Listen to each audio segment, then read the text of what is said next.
हम धन्यवाद करते हैं परमेश्वर ये सुंदर समय के लिए, जहाँ पे आपके साथ संगति कर सकते हैं, आपका वचन सुन सकते हैं परमेश्वर। आज का दिन के लिए धन्यवाद करते हैं परमेश्वर। हम हमें अच्छा स्वस्थ में रखे हैं, अच्छा दिन दिए हैं परमेश्वर।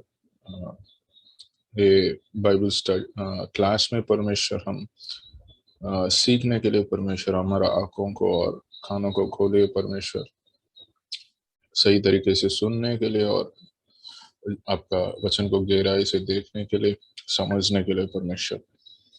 हमारा मन में काम करे परमेश्वर, आपका नाम को महिमा हो, यीशु के नाम से ये प्रार्थना करते हैं, आमीन। आज हम मत्ती 19 से देखने वाले हैं। ठीक है। तो हमें मालूम है यीशु मसीह यरूशलेम जा रहे हैं और और रास्ते में काफी बार उन्होंने रुके हैं और लोगों को प्रचार किए हैं, प्रचार कर रहे हैं अलग अलग गांवों में, अलग अलग शहरों में। और हमने अ, उनका उन्होंने लोगों को चंगाई कर रहे हैं, उनको प्रचार कर रहे हैं ना। ये सब मुख्य समय है, चौथे साल का मिनिस्ट्री है यीशु का। और और हम बहुत पास में जा रहे हैं कि यीशु मसीह का क्रूज का मरण के आसपास जा रहे हैं, और कुछ समय में कुछ क्लासेस में कवर करेंगे। तो जैसे अ, यीशु मसीह यरूशलेम के रास्ते में जा रहे हैं, जो प्रचार हो रहा है, सिखा रहे हैं, उसके द्वारा हम कुछ पंक्ति देखेंगे। तो अभी मैरिज और डिवोर्स के बारे में एक पंक्ति है, विवाह और डिवोर्स के बारे में, मत्ती 19 में वचन 1 से 12। ठीक है। हम ज्यादा वचन पढ़ेंगे नहीं क्योंकि हमारा पास समय कम है। हम आप लोग ये वचन जो हम क्लास में बोला जाएगा वो आप बाद में क्लास के बाद पढ़ सकते हैं और समझने के लिए। तो जब यीशु मसीह जा रहा है यरूशलेम के पास, वो रास्ते में जा रहे हैं, काफी लोग उनके पीछे फॉलो कर रहे हैं, भीड़। और वो कुछ लोग का चंगाई कर रहे हैं, प्रचार कर रहे हैं। और फरीसी लोग अभी आके पूछ रहे हैं ना, ये पंक्ति में अभी भी फरीसी लोग यीशु के साथ है, यीशु के पीछे हैं, और ये देख रहे हैं कि अभी यीशु क्या गलत बात करेगा, उसको हम सुन के किसी को बताना है, ये सब ना। और वो ये पूछ रहे हैं अभी यीशु मसीह को टेस्ट करने के लिए, ये पूछ रहे हैं कि अगर कोई मनुष्य अम, अपना जो पत्नी है उसको अगर डाइवर्स किया, डाइवर्स कर सकता है क्या वो, नियम के अनुसार सही है क्या, करके सवाल पूछ रहे हैं ना। सो उनका मुद्दा विवाह और डाइवर्स के बारे में सीखने के लिए नहीं है, मगर यीशु मसीह को टेस्ट कर रहे हैं, यीशु मसीह का एक ट्रैप ट्रैप करने के लिए पूछ रहे हैं। तो मूसा के द्वारा जो नियम दिया है, व्यवस्था विवरण 24:1 से 4 में ये लिखा है, जब कोई डाइवोर्स तब आता है तब जब कोई पति और पत्नी का कोई अनफेथफुलनेस था ना, किसी और के साथ संबंध था। तो जब अडल्ट्री होते हैं, कोई बाहर मैरिज के बाहर सेक्सुअल रिलेशनशिप्स होगा, अनफेथफुलनेस होगा, तभी उसी कारण के वजह से डिवोर्स हो सकता है। ठीक है। और और मगर क्या है, वो यहूदी लोग के बीच में दो अलग तरीके का टीचिंग था, दो अलग तरीके का सोच था। उस समय दो राबाई राबाई लोग थे, एक शमाय है और एक हिल्लेल है। ये दो रबाई लोग, एक शमाय जो रबाई हैं वो कंजर्वेटिव, मतलब सही तरीके से वो जैसे नियम बता रहा है वैसे वो सिखा रहे। और हिलेल हिलेल का जो शिकायत है थोड़ा और खुला हुआ है, जैसे मॉडर्न बोल सकते हैं। मॉडर्न का मतलब थोड़ा अलग अलग शिकायत भी होता है ना। जो शमाई बोल रहे हैं वही बोल बता रहे हैं, सिखा रहे हैं लोगों को, यहूदी लोगों को, कि अनफेथफुलनेस और विवाह विवाह से बाहर जो कोई संबंध होगा गलत तरीके से, तब तलाक हो सकता है।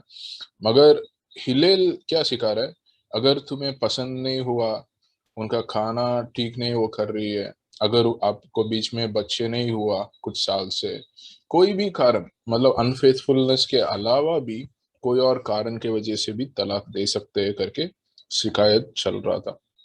इस वजह से उन्होंने ये सवाल उठाए थे, ताकि यीशु मसीह जब एक पर्टिकुलर जो चुनाव है उसका उसको चुनेंगे, अ, तब वो बोल सकता है कि ऐसा ऐसा बात कर रहे हैं। और इनका साइड है ये रबाई शमाय का साइड है, नहीं तो रबाई हिलेल का साइड है करके बोल के थोड़ा जो दूसरे तरफ है उनके बीच में उनके साथ झगड़ा शुरू कर सकता है, ऐसा उनका सोच था। और अभी यीशु मसीह क्या किया, उनको जब पहले आदमी और औरत बने थे परमेश्वर, उस समय का बात लेके आया। और उत्पत्ति 2:24 में परमेश्वर का जो पर्पस है मैरिज का, विवाह का, उसके बारे में बोला है कि इसमें साफ ये लिखा है, परमेश्वर मनुष्य और मनीषी बनाए और उनके बीच में विवाह किए ना। और परमेश्वर नहीं चाह रहा था किसी को डिवोर्स हो ना, तलाक हो। वो परमेश्वर का प्लान नहीं था। मगर मूसा का नियम में कैसे आया कि क्योंकि लोगों का मन में पाप की वजह से थोड़ा क्या बोल सकते हैं, एक जैसे हमारा मन पाप की वजह से थोड़ा पत्थर जैसे हो गया, उस वजह से वो नियम में अलाउ किया हुआ था। मगर परमेश्वर का वो ओरिजिनल प्लान नहीं था तलाक का ना। और ये भी यीशु बोल रहे हैं कि जो भी अपना पत्नी को तलाक देगा और किसी और अ, औरत से शादी करेगा, वो पाप कर रहा है, अ, वो भी गलत संबंध कर रहा है ना, ये परमेश्वर बता रहा है। दो चीज हम देखना, एक तो परमेश्वर का ओरिजिनल प्लान नहीं है तलाक देना, और उस समय भी यहूदी लोग के बीच में गलत शिकायत चल रहा था, छोटे छोटे विषय के ऊपर भी तलाक दे रहे थे, वैसा टीचिंग चल रहा था। दूसरा, अ, परमेश्वर हमेशा विवाह को मनुष्य आदमी और औरत के बीच में उनका ओरिजिनल प्लान है ना। आजकल ऐसा लोग नया नया चीज लेके आ रहे हैं कि आदमी आदमी, औरत औरत, ऐसा भी लोग सोच रहे हैं गलत तरीके से, जिसके बारे में रोमियो एक एक में भी बताया हुआ है कि विवाह हमेशा एक आदमी और औरत वैसे परमेश्वर बनाया है, और वैसे वही परमेश्वर का मकसद है। जो आजकल ये संसार में चल रहा है कि आदमी आदमी और औरत औरत, वो परमेश्वर का प्लान नहीं है, वो शैतान का सोच है, शैतान का प्लान है। उसमें कभी हम ऐसा सोचना, मतलब ये हम क्लियरली पता होना है कि विवाह हमेशा आदमी और औरत के बीच में है, वही परमेश्वर का ओरिजिनल प्लान है। तलाक परमेश्वर का प्लान में नहीं है। और सिर्फ मूसा का नियम में सिर्फ अनफेथफुलनेस और अडल्ट्री, अगर कुछ गलत संबंध हुआ, उस वजह से तलाक दे सकते करके नियम में है ना। तो हम ये देख रहे हैं कि फरीसी लोग क्या सोच के यीशु का ट्रैप करने के लिए, टेस्ट करने के लिए ये पूछ रहे थे, और यीशु मसीह ने वचन से ही, उत्पत्ति से उन्होंने जवाब दिया।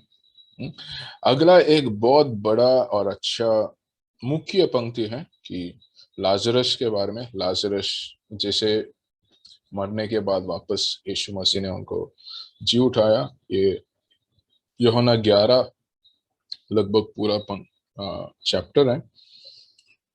सो ये हम देखेंगे लाजरस कौन है। मरियम और मार्था है, मेरी और मार्था, उनका भाई है लाजरस। और लाजरस बहुत क्या उसका सेहत खराब हो गया बहुत। और मेरी मरियम और मार्था क्या किए, यीशु मसीह को उन्होंने खबर भेजे कि ऐसा लाजरस का काफी बीमार हो गया, वो कुछ भी हो सकता है, आप जल्दी आओ ना। और मतलब ऐसा भेजे हैं जो आप प्रेम करते हो, वो उसके बीमार है। और उस समय यीशु मसीह जूडिया में नहीं था, उन्होंने एक और जगह पेरिया करके उधर उधर थे, उधर से आने के लिए वक्त लगता है। मगर एक बात यह है, यीशु मसीह ये खबर सुनने के बाद भी उन्होंने अचानक मतलब तुरंत नहीं उधर आए। उन्होंने 2 दिन रुके थे वही जगह पे कुछ कारण के लिए ना। कभी कभी हम भी प्रार्थना करते हैं और हम सोचते हैं अभी ये होना है, जल्द है, जल्दी है। मगर कभी कभी परमेश्वर वेट करते हैं ना, थोड़ा रुकते हैं। ऐसा सोच लगता है, अरे अगर परमेश्वर अभी काम नहीं किए कब करेंगे ना। ऐसा ही अभी मरियम और मार्था खबर भेजे यीशु मसीह को, वो सोच रहे हैं कि अरे लाजरस बीमार है और लाजरस को यीशु मसीह चंगा कर सकता है, और यीशु मसीह के हम बुलाएंगे, यीशु मसीह आएंगे, उसको चंगाई करेंगे और लाजरस ठीक होएगा। यही उनका सोच है। मगर यीशु मसीह क्या डिसाइड किया, उन्होंने 2 दिन आए ही नहीं। वो खबर मिलने के बावजूद वो 2 दिन उधर ही रुके थे, क्योंकि उनका मकसद और बड़ा था। उनका मकसद मतलब परमेश्वर के बारे में, मतलब मसीह के बारे में उनको और गहराई दिखाना था, वो मकसद था ना। उन्होंने ये बोले कि अ, ये जो बीमारी है, ये अपना चेले लोग का यीशु मसीह बोल रहे हैं खबर मिलने के बाद, वचन 4 में, यूहन्ना 11:4, ये बीमारी मौत में नहीं जाएगा, मगर ये बीमारी इसीलिए है परमेश्वर को महिमा मिलने के लिए ना। तो परमेश्वर का महिमा ये मकसद है।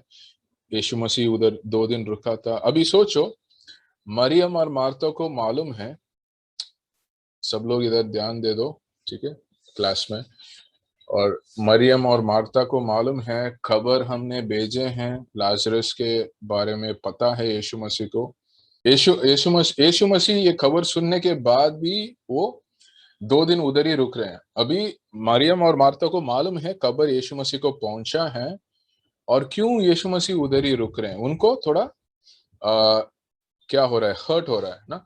यीशु मसीह को मालूम है ये बीमार है, और अगर वो तुरंत आएंगे वो ठीक हो सकता है, मगर यीशु मसीह उधर ही रुक रहे हैं। ये सब सोच के मरियम और मार्था को क्या होगा, थोड़ा अफेंड हुआ होगा, हर्ट हुआ होगा, क्यों यीशु मसीह आया नहीं फिर, और लाजरस मर गए ना। वो सोच रहे हैं, अभी उनका मन में ऐसा सोच होगा, अरे यीशु मसीह क्यों नहीं आया, 2 दिन हम खबर मिलने के बाद भी 2 दिन उधर ही रुका था, क्या कर रहे थे, हमारे ऊपर प्रेम नहीं है क्या, हमारे लिए क्यों नहीं आए, लाजरस भी मर गया, अगर वो आए होंगे, वो लाजरस को चंगाई मिला होगा, लाजरस ठीक, मेरा भाई ठीक हुआ होगा, ऐसा उनका मन में सोच सोच चल रहा होगा ना। ये अभी क्या है, यीशु मसीह 2 दिन के बाद अपने चेले लोग को बोल रहे हैं कि हम अभी जाएंगे, और उनको बोल रहे हैं कि ये ये अच्छी बात है, मैं खुश हूं, और ये अच्छी बात है, तुम लोग भी मेरे साथ हैं, और तुम लोग के लिए ये और परमेश्वर का महिमा के लिए ये चीज होने वाला है ना।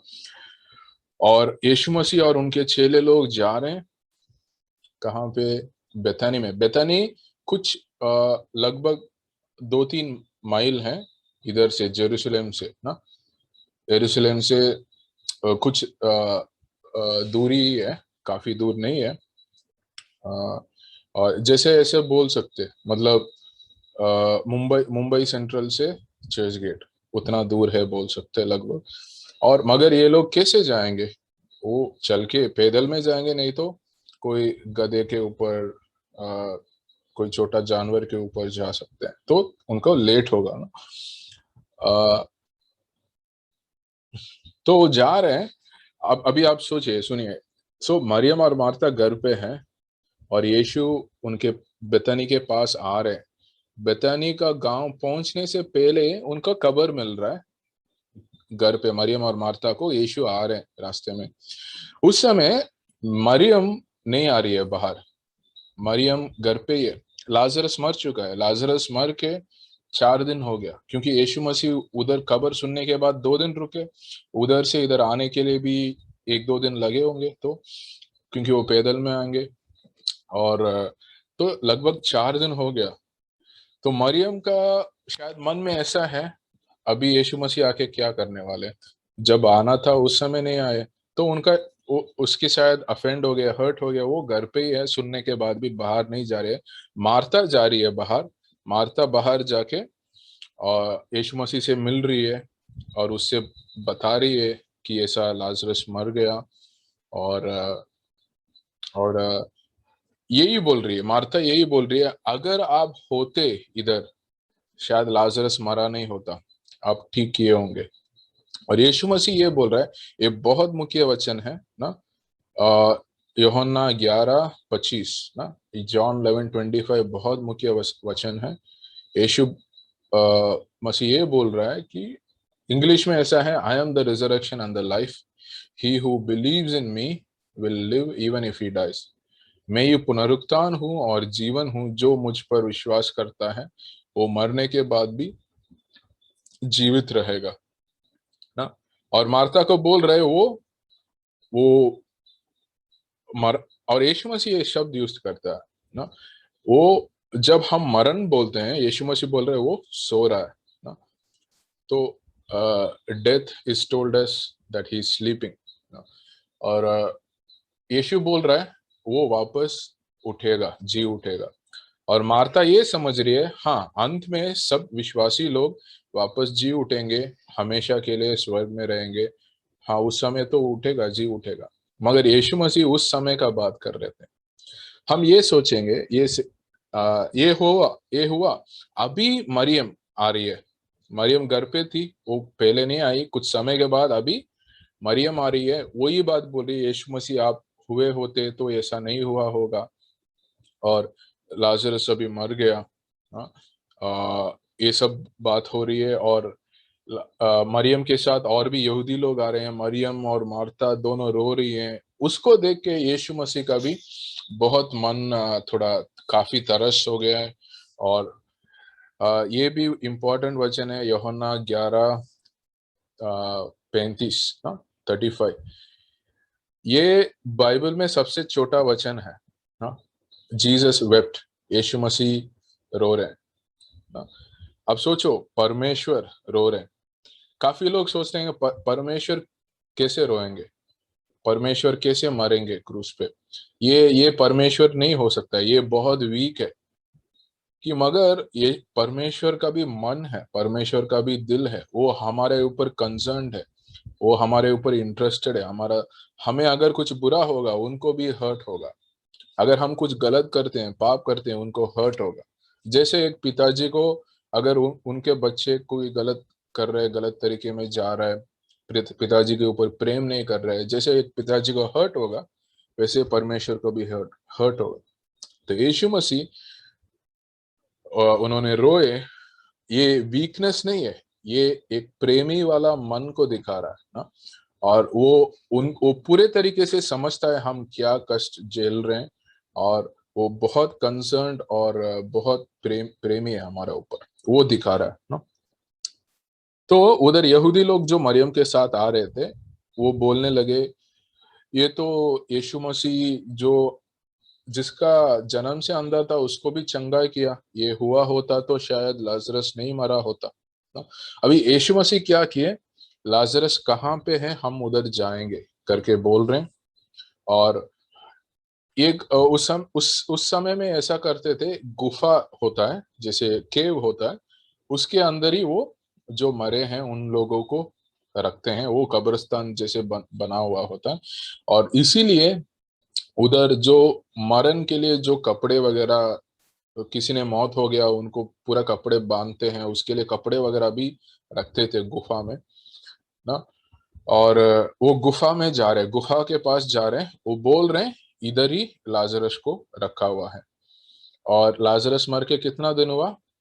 4 दिन। ओके, ये याद रखिएगा, ये भी इंपॉर्टेंट है। लाजरस मर के 4 दिन हुआ ये। और अभी यीशु मसीह बोल रहे हैं, ये जो पत्थर है, एक बहुत बड़ा पत्थर है गुफा के सामने। आप सोचो, अगर यीशु मसीह जब मरे थे, उनको भी एक गुफा में रखा हुआ था, एक बहुत बड़ा पत्थर सामने रखे हुए थे, वैसे ही है ना। काफी लोग का ऐसे ही ये करते हैं, बरी करते हैं। और वो बड़ा पत्थर को हटाने के लिए यीशु मसीह बोले। उस समय मार्था बोली, अगर इसको हटाएंगे बहुत ये स्मेल आएगा, 4 दिन हो गया, उसका बॉडी पूरा डिकम्पोज हुआ होगा। ऐसा ऐसा बोल रही है। और क्योंकि मार्था को ये कोई सोच ही नहीं था कि यीशु मसीह उनको दोबारा जीवन दे सकते हैं। सब लोग ये सोच रहे थे कि अरे यीशु मसीह, आप वो मरने से पहले आए होते, वो जीवित रिया होगा। उन्होंने शायद ये ध्यान नहीं दिया, जो जेरस उनका डॉटर को उन्होंने मौत होने के बाद वापस जिलाए।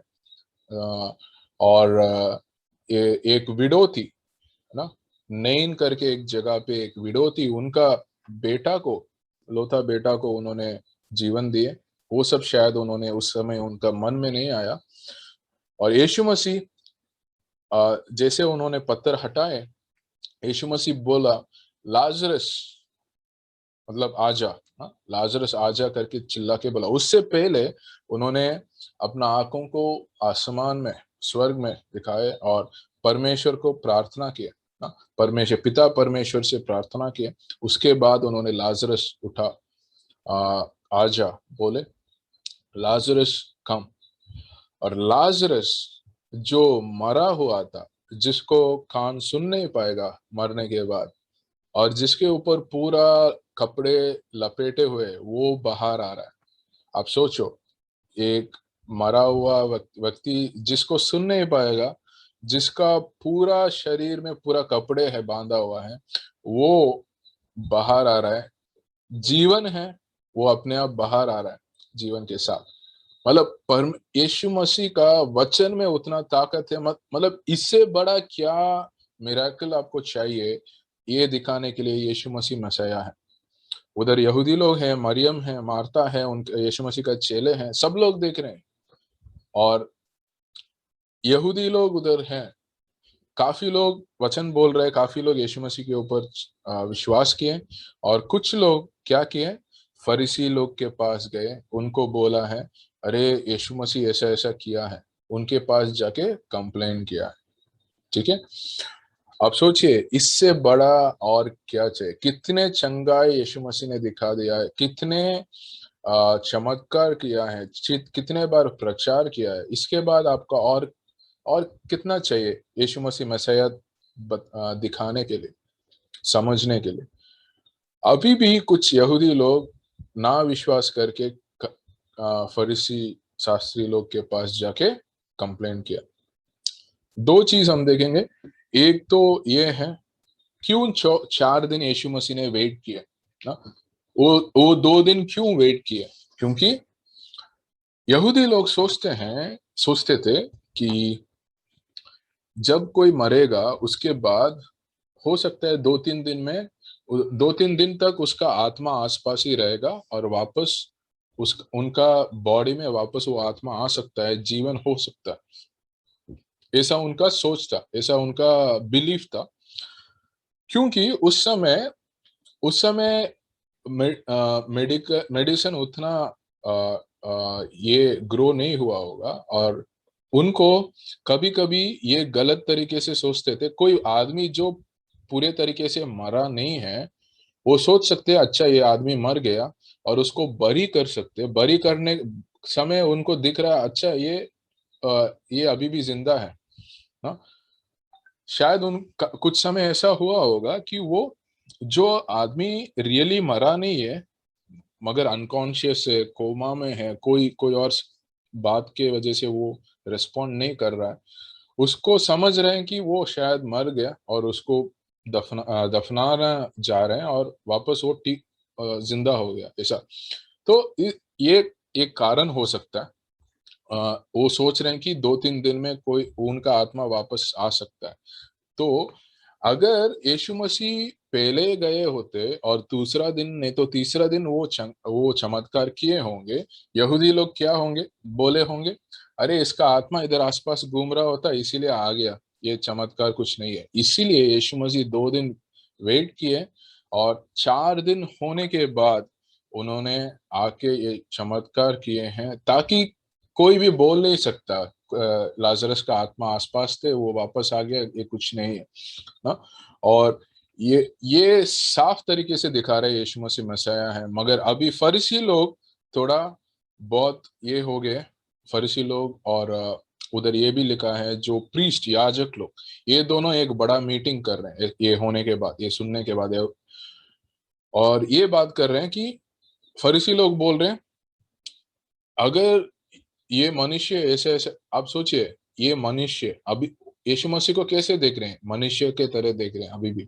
अगर ये मनुष्य ऐसा कार्य करते जाएगा तो हमें मतलब सारे लोग ये मनुष्य के पीछे चले जाएंगे और रोमियो लोग हमें भी हटा देंगे, हमें हटा देंगे और हमारा पूरा इसराइल देश को वो ये कर लेंगे, अपने अंदर कर लेंगे ना। मतलब उनके जो पोजीशन से वो जा सकता है और इसराइल रोमियों के नीचे और जा सकता है, और कंट्रोल में जा सकता है। ये सोचे, ये इसके बारे में बोल रहे थे और यीशु मसीह को मनुष्य के द्वारा ही देख के बता रहे थे। इतना बड़ा चमत्कार कैसे हुआ, वो कैसे उनका ये सामर्थ्य आया, ये मसीहा है क्या, ये उन्होंने नहीं सोचे। वो सब सोच सकते थे मगर उन्होंने नहीं सोचे। और उस समय महायाजक था कायफस। कायफस बोला है, पूरा देश का अगर रोमियो सरकार से नाश होने का चांस है तो एक बंदा उसके लिए मर सकता है, तो यीशु को मरा देंगे ताकि इसराइल का प्रॉब्लम नहीं होगा, ऐसा कैफस बोल रहा है। मगर वही एक एक भविष्यवाणी जैसे हो गया। अंत में यीशु मसीह किस लिए आया, हम सबको बचाने के लिए ना, हम सब नाश ना होने के लिए और हमें बचाने के लिए। वही कैफस गलत, मतलब उनका इंटेंशन गलत था, मगर वो जो बोला वो परमेश्वर का योजना था यीशु मसीह को देख के हम सबको बचाने का ना। और हम्म, तो उस समय से फरीसी लोग और याजक लोग अभी बहुत स्ट्रांगली यीशु मसीह को कैसे मारना है, पहले क्या सोच रहे थे, यीशु मसीह को कैसे पकड़ना है, उसको शायद वो सोच रहे होंगे जेल में डालना है, कुछ दंडन देना है ताकि वो आगे से ऐसा ना करे। अभी क्या सोच रहे हैं, यीशु मसीह को मारना ही है ना, कुछ भी करके यीशु मसीह को मारना है, ये सोच आ गया उनके अंदर। ठीक है, ये यूहन्ना 11 का पूरा पंक्ति है लाजरस का। अभी देखिए, अभी मरियम, मार्ता, यहूदी लोग, यीशु मसीह का चेले लोग सब देख रहे हैं, क्या देख रहे हैं, ये बंदा 4 दिन पहले मरा, उसका शायद आधा बॉडी डिकम्पोज भी हो गया, स्मेल हो रहा है, यीशु मसीह आके जीवन दे रहा है, वो वापस जिंदा हो गया और नॉर्मल हो गया।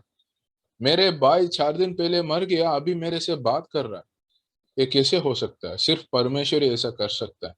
उनका जो विश्वास है, उस समय तक मरियम और मार्ता और यहूदी लोग क्या सोचे होंगे, यीशु मसीह चंगाई कर सकता है, यीशु मसीह लोगों को ठीक कर सकता है, मगर मरा हुआ तो वो भी कुछ नहीं कर सकता, ऐसा उनका सोच में हुआ होगा। मगर यीशु मसीह दिखा रहा है, मैं जीवन हूँ, मैं जीवन दे सकता हूँ, मैं परमेश्वर हूँ, मैं ही पुनरुत्थान और जीवन हूँ। यूहन्ना 11:25 बहुत मुख्य है कि क्योंकि पुनरुत्थान में ही मतलब हमारा पूरा विश्वास पुनरुत्थान के ऊपर ही है। यीशु मसीह मरने के बाद पुनरुत्थान हुए, अगर यीशु मसीह पुनरुत्थान हुआ नहीं, हमारा विश्वास कुछ भी नहीं है। हमारा पूरा विश्वास इसके ऊपर आदर है और स्थिर है। यीशु मसीह परमेश्वर है, उसके अंदर पाप नहीं है, और वो मरे हैं हमारे लिए, हमारा पाप के लिए, और वापस पुनरुत्थान हुए, वापस जिंदा हुए ना। इसके ऊपर आदर है। और फर्क क्या है? यीशु मसीह भी मरे, वापस जिंदा हुए। लाजरस भी मरा, वापस जिंदा हुआ। फर्क क्या है? ये भी हम सोचना है कि लाजरस जिंदा हुआ मगर वापस मरेगा। लाजरस 2 बार मर रहा है और यीशु मसीह का, मतलब यीशु मसीह का, और हमें भी, हम जब मरेंगे वापस कभी नहीं मरेंगे, हम अनंत काल जिएंगे। वो परमेश्वर का महिमा के लिए ये चमत्कार, ये पुनरुत्थान का चमत्कार परमेश्वर यीशु मसीह ने किया। और उसके द्वारा उन सबको ये मालूम, और स्ट्रांगली मालूम हुआ होगा कि यीशु मसीह मसीहा है, यीशु मसीह परमेश्वर का पुत्र है। हाँ, और अभी आगे जाएंगे मत्ती 19 में, मैथ्यू 19। Okay, Matthew 19, 27, 28। ओके, इसमें क्या हो रहा है? इस ये पंक्ति में हम देखेंगे कि जो यीशु मसीह के लिए सेवकाई कर रहे हैं ना, हमारा विश्वास के लिए सेवकाई कर रहे हैं, उनका परमेश्वर क्या क्या रखा है, क्या सम्मान है, क्या इनाम है ना? तो पतरस, जो परमेश्वर का डिसाइपल है, अपोस्टल है, फॉलो कर रहे हैं, वो बोल रहे हैं, देखिए, मैं हम लोग जो ये 12 अपोस्टल के बारे में बोल रहे हैं, हम लोग आपके लिए हमारा सब छोड़ के हम आपके पीछे हैं। हमारे लिए क्या होगा ना? पर यीशु मसीह बोल रहे हैं, मैं अश्योर्डली आई से टू यू, मतलब मैं बहुत स्थिर से बोल रहा हूँ कि इसके वजह से जब आने वाला समय में, जब मनुष्य का पुत्र अपना सिंहासन में बैठेगा महिमा में, तुम लोग जो मेरे पीछे आए हो सब छोड़ के, आप लोग भी आप अपना अपना सिंहासन में बैठेंगे। और ये ये जो इसराइल का 12 जाति है, वो 12 जाति को आप लोग न्याय करोगे ना। ये बोल रहे हैं। और भी एक चीज है, पहले ये समझेंगे। ये जो विषय है, ये यीशु मसीह सिर्फ वो 12 चेले लोग हैं, 12 अपोस्टल्स है, उनके लिए बोल रहे हैं। ठीक है, ये हम समझना है कि आप लोग, आपका घर को, आपका परिवार को, आपका काम को सब छोड़ के मेरे पीछे आए विश्वास के द्वारा, और मेरे साथ रहे रहे हैं, परमेश्वर का इच्छा के अनुसार सेवकाई कर रहे हैं, कार्य कर रहे हैं। आप लोग का, मैं जब 1000 वर्ष का राज्य है ना, वो जब मैं सिंहासन में महिमा में बैठूंगा, आप 12 लोग, 12 जाति है इसराइल का, हर एक व्यक्ति अपना अपना सिंहासन में बैठेंगे। आ, एक जैसे एक जज बोलते हैं ना, जज जैसे आप लोग राज्य करोगे, उन लोग का राज्य होगा एक एक जाति के ऊपर इसराइल में, और उनका न्याय करेंगे। ठीक है, एक बहुत बड़ा पोजीशन है। ये स्वर्ग में होगा उनके लिए। और एक और प्रॉमिस है, हम ये सबके लिए है। वचन वचन 28 से 31 ना, वचन, ये मार्कुस में है, मार्कुस 10, 28 to 31 में। ओके, ये हम सबके लिए प्रॉमिस है। जो हम मत्ती 29, सॉरी, मत्ती मत्ती 19, 27, 28 में देखें, वो सिर्फ वो अपोस्टल्स के लिए है। अभी मार्कुस 10 में यही पंक्ति चल रहा है, सिमिलर बात बता रहे हैं मार्कुस भी। उसमें 28 to 31 में यीशु मसीह एक प्रॉमिस दे रहे सबके लिए। ये बता रहे हैं कि जो भी कोई मेरे लिए अपना घर, अपना परिवार, भाई बहन, पत्नी, बच्चे लोग, अपना संपत्ति सब छोड़ के मेरे नाम के लिए और ये सुसमाचार के लिए आए हैं, उनको हजारों हजारों भाई बहन होंगे, हजारों घर होगा, ये समय में और आने वाला समय में ना। इसका मतलब ये है, कोई परमेश्वर के लिए, सेवकाई के लिए परमेश्वर के पीछे लगभग पूरे तरीके से आएंगे, उनका उन्होंने जितना छोड़े हैं उसका आ, काफी गुना दिया जाएगा। कैसे? अभी सोचो, हम लोग विश्वासी हैं, हम लोग मरने के बाद अनंत काल जीने वाले हैं, हम लोग का रिश्ता अनंत काल है ना। विश्वासी लोग के बीच में जो भाई बहन है, अनंत काल है। आप सोचिए, अगर तो हम स्पिरिचुअली देखेंगे, और हम लोग भाई बहन है मसीह के अंदर अनंत काल के लिए। तो अगर मेरे चर्च में अगर 50 लोग है, सब लोग मेरा भाई बहन है ना। अगर किसी का फैमिली में कुछ बोल रहे हैं कि तुम यीशु के पीछे नहीं जाना है, और कुछ प्रॉब्लम हुआ, और मगर वो लोग वो बंदा आ रहे चर्च में, विश्वास कर रहे हैं, वो रुकते नहीं है। शायद उनका एक परिवार छोड़ के, अपना परिवार छोड़ के आए होंगे, मगर चर्च में जो भी परिवार है वो उसका परिवार होगा, क्योंकि वो मसीह में है। तो आप सोचिए, मतलब पास्टर कार्ल बता रहे हैं कि मुझे इतना भाई बहन है मसीह में, कि अलग अलग देशों में, अलग अलग शहरों में, कि ये वचन सच है ना। अभी भी हम भी देख सकते, हम मुंबई में कलीसिया के द्वारा कितना भाई बहन को मालूम है, कितना अलग अलग परिवार को मालूम है, जो चर्च के बिना उनके पास रिलेशन नहीं हुआ होगा, जान पहचान नहीं हुआ होगा मसीह के बिना ना। तो ऐसा चर्च के द्वारा, और यीशु मसीह का यीशु मसीह हमें काफी परिवार, भाई बहन रिलेशंस देते हैं ना। और वो ये समय के लिए, और आने वाला समय में, आने वाला समय में जब हम अभी मसीह के लिए सेवा कर रहे हैं, आने वाला समय में मसीह जब रूल करेंगे, मसीह जब 1000 वर्ष का राज्य करेंगे, हम लोग को भी कुछ जगह दिया होगा, दिया जाएगा हम राज्य करने के लिए। आप सोचिए, मसीह राज्य करने वाला है, उनका गवर्नमेंट में, मसीह का गवर्नमेंट में हम लोग भी भाग होने वाला है। हम लोग भी कोई ऑफिसर होंगे, कोई मिनिस्टर होगा, किसी का बड़ा देश दिया जाएगा राज्य करने के लिए, किसी के एक शहर दिया जाएगा, किसी के एक गांव दिया जाएगा। जैसे आजकल गवर्नमेंट में लोग हैं, मिनिस्टर्स है, पार्लियामेंटेरियंस है, ऐसा हम लोग भी परमेश्वर का 1000 वर्ष राज्य में, परमेश्वर का गवर्नमेंट में, परमेश्वर का किंगडम में हम रहेंगे। हाँ, कितना अद्भुत बात होगा वो समय ना। तो आ, और ये किसको दिया जाएगा? जो विश्वास योग्य है, मसीह के लिए सेवकाई कर रहे हैं, आ, और मतलब हम विश्वास कर सकते हैं मसीह मसीह के ऊपर, मगर हम मसीह के लिए कुछ भी नहीं कर रहे हैं, ऐसा भी हो सकता है। मतलब मेरा फ्रेंड है जिसके पास मैं मसीह के बारे में बोल सकता हूँ, मगर मेरा अंदर डर है, मैं बोल नहीं रहा हूँ। हाँ, मेरे पास मौका आ रहा है, फिर भी मैं नहीं बोल रहा हूँ। मेरा चर्च सुसमाचार बांट रहे हैं हर हफ्ते, मगर मेरे पास मौका है, मैं नहीं जा रहा हूँ। ऐसा किसी को मैं मदद कर सकता हूँ, प्रेम दिखा सकता हूँ उनको, उसके द्वारा यीशु मसीह कौन है करके मेरा जीवन के द्वारा दिखा सकता हूँ, मगर मैं प्रेम नहीं दिखा रहा हूँ।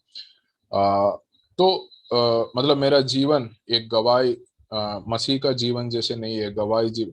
ये जो मौका जब हम छोड़ेंगे, मतलब हम मसीह में हैं, मगर मसीह मसीह जैसे चाहता है हमारा जीवन होना है, वैसे नहीं है।